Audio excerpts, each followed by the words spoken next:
सवाल नंबर 1, हज़रत मूसा अलैहिस्सलाम कब पैदा हुए? हज़रत मूसा अलैहिस्सलाम कब पैदा हुए? इसका जवाब है हज़रत मूसा अलैहिस्सलाम 1300 कबल मसीह में पैदा हुए। 1300 साल कबल मसीह में पैदा हुए। सवाल नंबर 2, हज़रत मूसा अलैहिस्सलाम का क्या लक़ब था?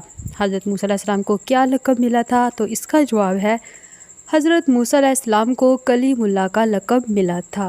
कलीमुल्लाह। सवाल नंबर 3, हज़रत शुएब अलैहिस्सलाम का क्या लक़ब था?